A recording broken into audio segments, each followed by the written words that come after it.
tiyak katinglang mga buwan. Ang iyang tungkamot nakakagutom kadaugan na lang kaniya. Ang iyang balaan nga bugtong awiti ang inyong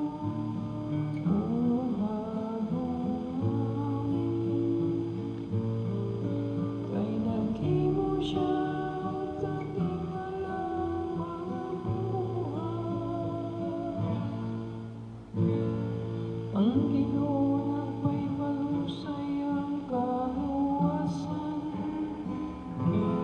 sa atubangan sa kanasuran, iyang gipahayag ang iyang kataharon. Nahinumdum siya sa iyang kaluoy ug sa iyang kamatinudanon alang sa balay sa Israel. Awiti ang Ginoo, bagong awit, kay naghimo siya og katingalang mga buhay. Ang tanan kaunan sa yuta makakita sa kaluwasan